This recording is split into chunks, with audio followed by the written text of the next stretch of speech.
निकालने के नियम 2024।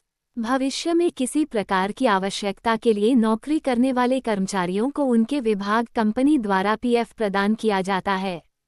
यह उनके वेतन का भविष्य में किसी प्रकार की आवश्यकता के लिए नौकरी करने वाले कर्मचारियों को उनके विभाग कंपनी द्वारा पीएफ प्रदान किया जाता है।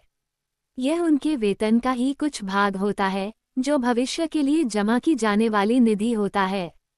इसे EPFO employment provident fund organisation द्वारा प्रदान किया जाता है, जिसके लिए नागरिकों को यूएएन दिया जाता है। पीएफ निकालने से पहले आपको पीएफ विथड्रॉयल रूल्स की जानकारी होनी चाहिए। ईपीएफओ द्वारा वर्ष 2023 में पीएफ विथड्रॉयल से संबंधित कुछ नियमों में संशोधन किया गया है। किसी भी प्राइवेट सेक्टर में कार्य करने वाले कर्मचारियों के वेतन में से 12% उनके पीएफ अकाउंट में जमा किया जाता है एवं लगभग 12% की राशि उस कंपनी द्वारा भी ईपीएफ अकाउंट में जमा की जाती है। कंपनी के 12% में से 8.3% कर्मचारी के पेंशन अकाउंट में प्रदान किया जाता है एवं 3.67% कर्मचारी के पीएफ अकाउंट में दिया जाता है। पीएफ विथड्रॉयल से संबंधित महत्वपूर्ण नियम। रिटायर्ड होने के बाद जब कर्मचारी नौकरी से सेवानिवृत्त रिटायर्ड हो जाते हैं तब वह अपने ईपीएफ अकाउंट में जमा पूरी धनराशि को निकाल सकते हैं। भारत में प्राइवेट सेक्टर में रिटायरमेंट की आयु सीमा 58 वर्ष निर्धारित की गई है।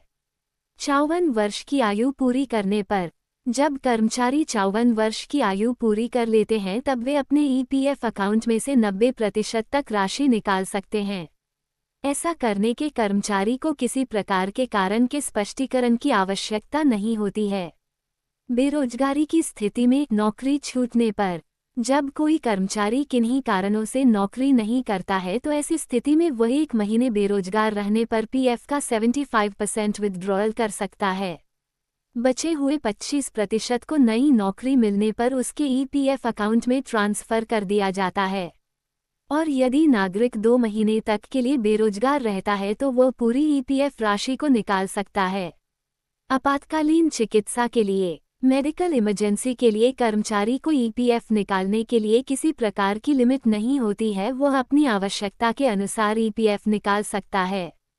10 साल नौकरी करने पर जब कर्मचारी लगातार 10 साल तक नौकरी कर लेता है तो इस स्थिति में रिटायर्ड होने के बाद पेंशन प्राप्त हो सकती है।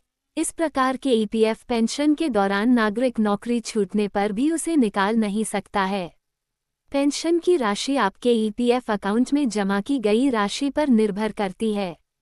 ये राशि 1000 रुपये प्रतिमाह से कम नहीं होनी चाहिए।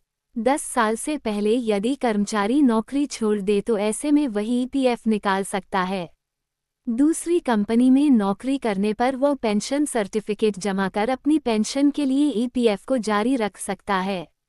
ईपीएफ को निकालने के लिए कर्मचारी को कंपनी द्वारा किसी प्रकार की परमिशन की आवश्यकता नहीं होती है। कर्मचारी अपने ईपीएफ को ऑनलाइन माध्यम से निकालने के लिए अपने यूएएन नंबर एवं पासवर्ड का प्रयोग कर सकते हैं। साथ ही वह क्षेत्रीय ईपीएफ कार्यालय में जाके भी ऑफलाइन ईपीएफ की निकासी कर सकते हैं।